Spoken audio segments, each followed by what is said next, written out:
starts with you. So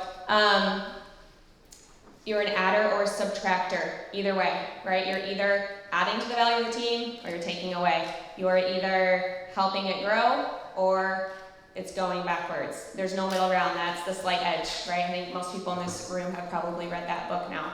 So be never too late to be intentional starts with you, your decision. Red flags that you might want to identify. I'm trying to rush through.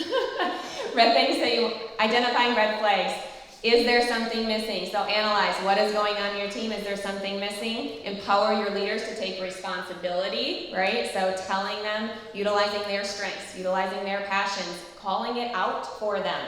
If you see something, tell them to do something. Tell them to make a video. Tell them to add value on book club. Tell them why they're great at what they're doing. Identify their strengths.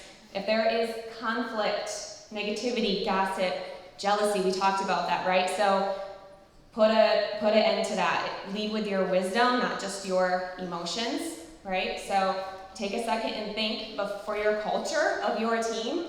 If you are a person that jumps the gun with your emotions, give people the benefit of the doubt. Don't talk down to someone or bad about someone.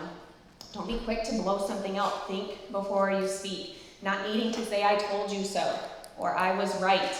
Be solution-oriented. We talk up, we don't talk down, right? So if you're talking down, complaining about your leader to your downline, or complaining about situations that's going on with corporate, what do you think that does to people's belief in the culture of your team and the culture of Plexus and everything else? Can you imagine how that will affect people coming on your team if they want to be a part of that, part of a poor culture where there is gossip going on or negativity, or you're nice to your face but not, behind your back, things like that. Yeah, people can see that, and so they want to plug in we all wrote down what we want our cultures to be. That's who we want to be. Your culture is you. Like we said at the beginning, it starts with you. You already have a team culture, it's you, okay? And you can make that impact on other people, but you need to make sure that you're really looking inward and that you're keeping things according to the list that you have there, okay? So really, really important. And we live in a world of sin, right? There's gonna be negativity, but you have to think ahead, how am I gonna handle that if it does come up? Just make sure that that's something that you're ready for, and it's, the thinking before you speak is really important. People aren't gonna wanna join something that they feel like they're not welcome to. I think up here it says welcoming, I saw that, and I love that. And same thing, coming in here, be that person, be that person. If you're not the outgoing person, be that person. And I struggle with it too. There's so many people here that I haven't even talked to yet, but I want to hopefully get to touch and do a touch out to everybody in here at some point in time, but be that person. If you want a welcoming environment, then you be welcoming.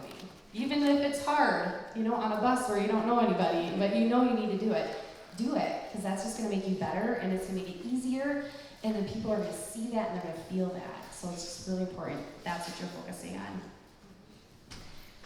Exactly. So set the standards, lead by example, build with confidence. So in order to build your culture, you need to have confidence, know what your culture is, know where you guys are going, right? If you have that big, it kind of goes back to belief and vision. If you want a culture of big belief and big vision and business builders and things like that, then that's something you have to be confident in and be intentional about in building, being inclusive and welcoming, things like that. If you're not sure and you're wishy-washy, people won't know what they're joining, right? So that starts with you in terms of what you want to build with that. It is necessary to be intentional so people know what they're a part of, and people won't be, following or be a part of something that they can't see or feel or want to be a part of. Is there anything you wanted to end with? Yeah. Okay, this quote, I want to make sure that you guys write this down. Culture can never be any better than the behavior of its leaders. Period. Culture can never be any better than the behavior of its leaders. Period. So decide what culture you want, who do you want to be, because that's who you're going to attract. Period. And you have the power to do that. Thank you guys.